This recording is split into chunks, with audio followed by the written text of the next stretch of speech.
Guys, welcome. Collective reading tayo ngayon. Tingnan natin kung ano yung current energy ng person mo. Be open-minded po, hindi po halos lahat makaresonate, kaya piliin nyo na lamang. And thank you nga po pala sa mga nag-subscribe, lalo na sa mga bumabalik. Marami pong salamat. Give me the message for collective. Ano yung energy ng person mo? Give me the message for collective. Ano yung energy ng person mo? Give me the message for collective. Anong energy ng person mo?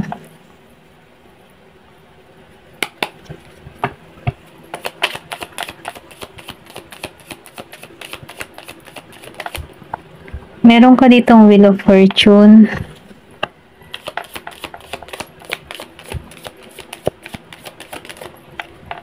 Meron ditong Seven of Pentacles.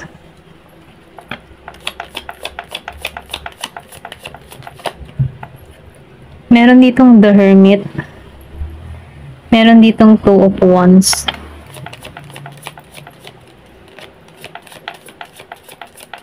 Nafe-feel ko, no, sa full moon. Nakikita ko dito na madalas mo tong maisip or madalas mo tong maramdaman tong person mo. Lalo na pag full moon, okay? Kumbaga, no, matindi yung emotion. Nafe-feel ko dito yung pagiging sensitive mo. Ito lang yung nakikita ko. Meron ditong Ace of Cups reverse. Give me more information.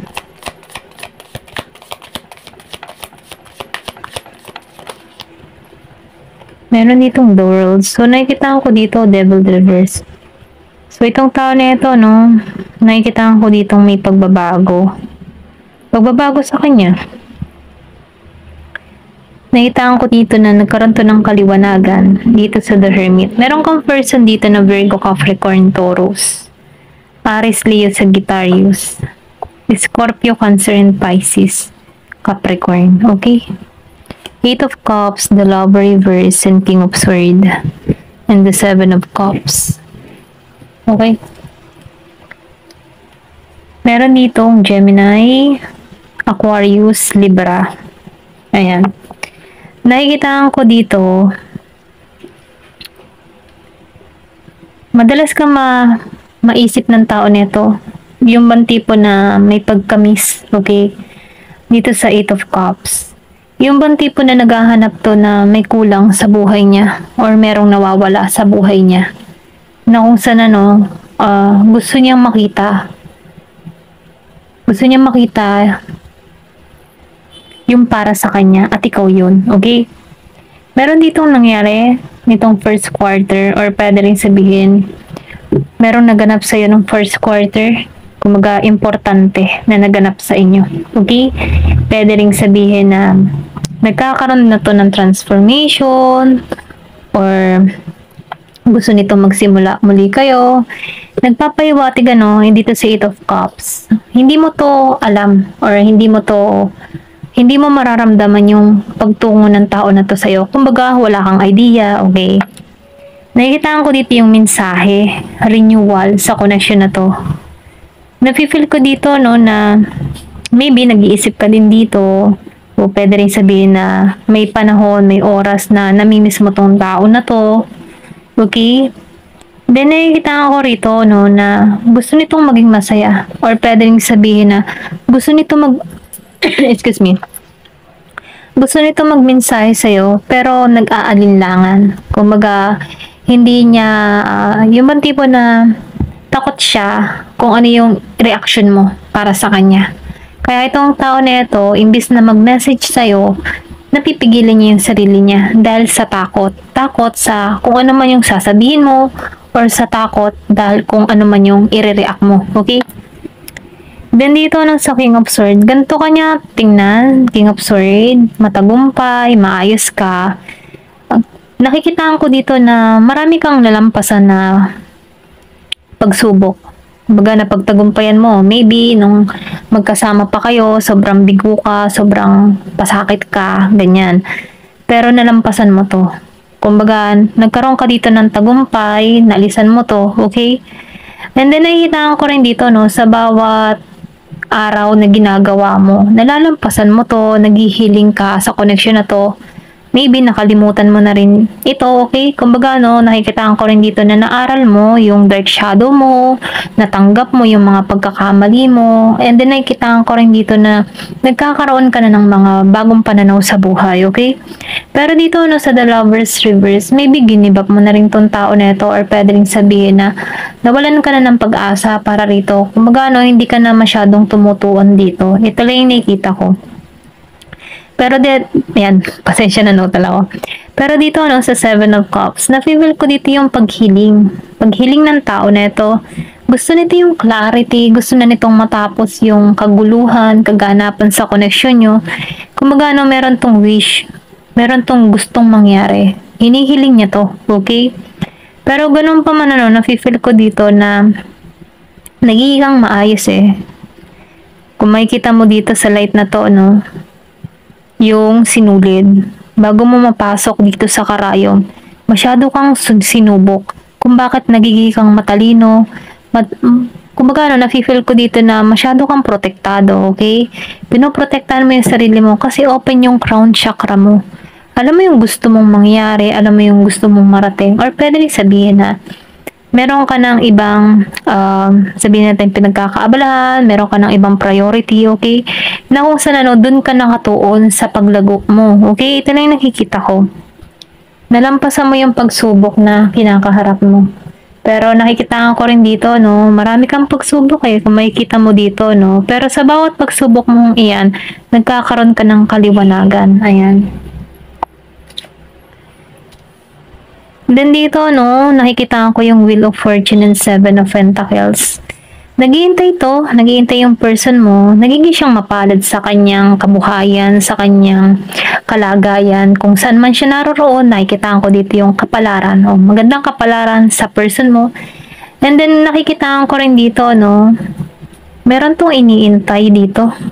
Kumbaga, timing, maybe nagbabalak din to, yung right timing patungo sa'yo. Kasi andun pa rin yung pagmamahal. Kung makikita mo yung heart, andun pa rin eh.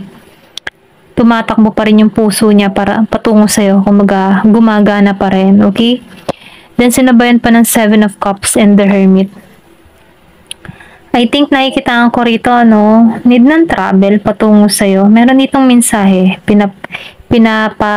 pinaparating sa'yo. Ito lang yung nakikita ko. Yung iba sa inyo, nakikita ko dito may distance, or pwede rin sabihin na merong nasa ibang bansa, okay, malayo sa bawat isa, kasi nakikita ko dito yung the world. Meron ditong dagat, so ibig sabihin na, no, malayo kayo sa bawat isa, may distance. Pero nakikita ko rin dito yung mensahe, okay? Nagkakaroon ka ng kaliwanagan, or pwede rin sabihin ito yung energy ng person mo, nagkakaroon na to ng kaliwanagan, maybe sa pag-iisa niya, okay? Kumbaga, sa pagkakalayo-layo nyo, na feel, or sabihin natin na nag-isolate to, doon niya na napagnilay-nilay yung mga pagkakamali niya, doon niya napagnilay-nilay na mahalaga ka, okay? Doon niya napagnilay-nilay na kailangan may maayos na, okay? Kasi nakikita ko dito na tumatakbo pa rin yung puso ng tao na to sa'yo. Kaya lang, need ng time, okay? Merong timing. Pwede rin sabihin divine timing, or sabihin natin na meron lang tong iniintay na oras, okay? Pero itong tao nito, lahat ng mga pinaghihirapan niya sa panahon ngayon, o kung saan man siyang larangan ng trabaho na ginagawa niya, may paglago, may pag-aani. Nakikita ko rito yung kaligayahan, pero alam mo yung tipo na nakukuha niya naman yung gusto niya, hindi dapat masaya na, no? Di ba? Pero itong tao nito, nakukuha niya na lahat, pero ang lungkot pa rin ng pagmumukha niya. Okay, dito. Kung makikita mo, dito yung babae, no? Na-achieve niya na lahat, pero ang lungkot pa rin niya. Kasi merong kulang eh. May kulang sa kanya at ikaw yun. Okay? Ito lang na-feel ko. May mga kulang. Kumbaga, itong tao nito, gusto niyo i-share yung mga blessing na nare-receive niya sa'yo. Okay? Gusto niya ng renewal. Gusto niya ng solid foundation dito. Nakikita ko dito na hawak-hawak niya dito yung pentacles eh. Kumbaga, no, meron siya na nagkakaroon na to ng ipon. Ito lang yung na-feel ko. Kaya lang, kahit na meron na siyang pera, malungkot siya. Okay? Then dito, no, sa Two of Wands and Nine of Pentacles, Nakita ko rito, no, na hindi pa lumalago yung connection nyo. Wala pang paglago dito sa Nine of Pentacles reverse kasi may kakulangan eh. Meron ditong nag-iintay, okay? Pwede rin sabihin, ano, iniintay mo pa rin tong tao na to, or pwede rin sabihin, iniintay ng tao nito yung right timing patungo sa'yo. Kasi need ng travel eh. Malayo kayo sa bawat isa dito. Nag-iintay lang to. Ito lang yung nakikita ko. Nakatanaw sa malayo, or pwede rin sabihin, nag-iisip to. Maybe, meron dito ang lagi nakatingin sa buwan, sa mga bituin, okay? Hindi halos lahat sa part na to ha. Meron lang ako na-feel dito, may mga nakatingin sa buwan, sa bituin, may hinihiling, may minamanifest, okay? Kasi nasisilo ako dito sa buwan eh. Parang may nagpapahiwatig dito na meron tong matinding nararamdaman. Andun pa rin yung kanyang feeling sa'yo. And then nakikita ko rin dito, no, malakas yung kutob, isa sa inyo. Malakas yung intuition, okay? Ito lang na-feel ko dito. Then dito, no, Sage of Cups, reverse.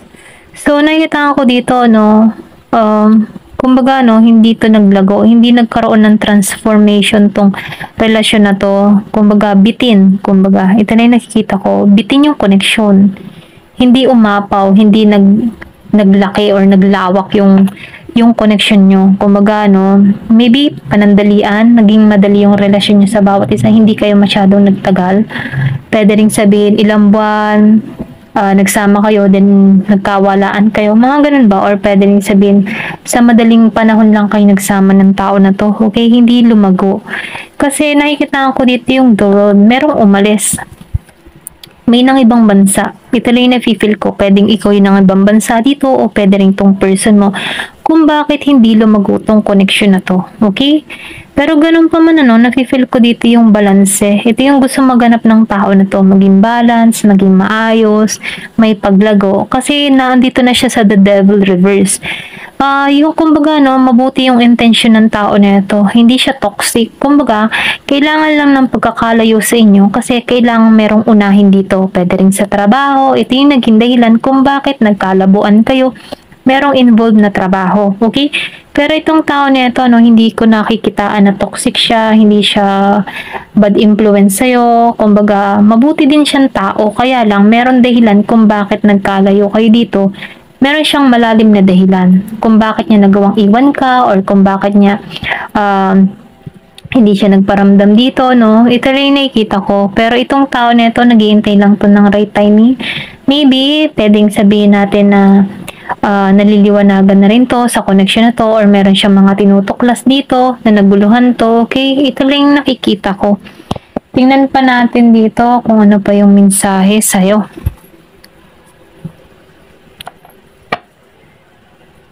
Give me the message. Ano pa yung mensahe sa'yo?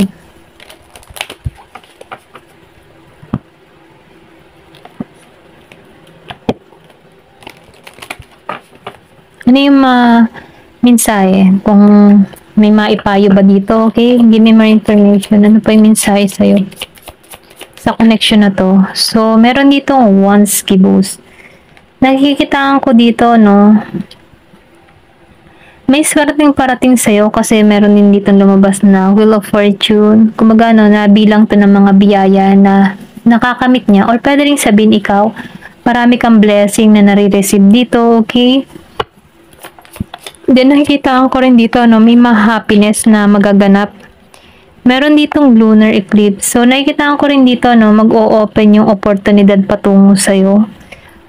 Nafe-feel ko dito yung magbubukas. Pwede rin sabihin na kahit may problema ka sa larangan ng pag-ibig, mas sinuwerte ka, lalo-lalo na pagdating sa pera, sa trabaho, nag-open ang mga oportunidad patungo sa'yo. Kumbaga, no, hindi mo inaasahan itong mga blessing na dumating sa'yo.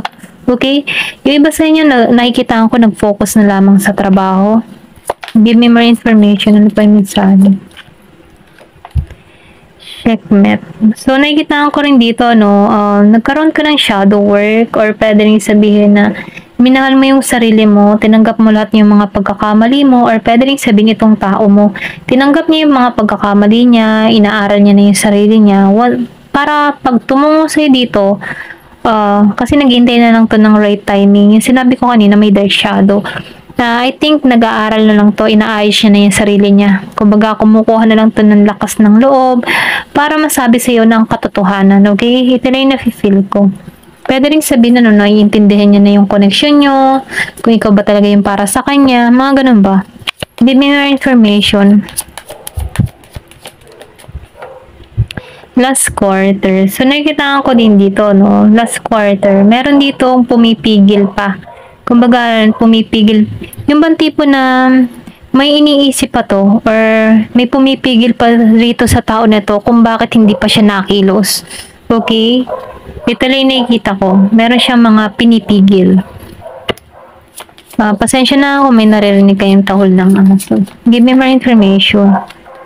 Then, transformation. Nagaganap sa iyo yung transformation. Ito rin nakikita ko. Maybe natututunan mo na rin itong i-let go. Okay? Kumbaga, mas nakatuod ka ngayon sa mga pagbabago mo, sa magandang parating pa sa'yo. Ito rin nafe-feel ko. Give me more information. Ano pa yung mensahe?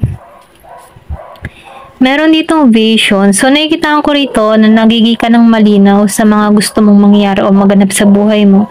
Or pwede rin sabihin na nagkakaroon ka na dito ng kaliwanagan. Okay? Nafe-feel ko din dito na alam mo na kung ano yung gusto mong mangyari. Okay? Then dito, full moon. So, nakikita ko dito yung iba sa inyo. Kung ano man yung mga pinaghihirapan niya, nagkakaroon na dito ng kasakatuparan yan. Sa katuparan. Ayan. Ito na yung nafe-feel ko. Kung ano man yung mga pinaghihirapan mo, na-harvest mo na yung fruit of labor mo. Okay? Ito na yung nakikita ko. Kasi kung makikita mo dito, pwedeng energy to ng person mo, or pwede rin sa'yo, Seven of Cups. Lahat ng mga pinaghirapan niya, magkakaroon na ng magandang resulta. Okay? And then, nakikita ko rin dito, gusto nyo i-share yung blessing niya dito. Ayan. Ito lang yung nakikita ko. Thank you for watching and love and peace.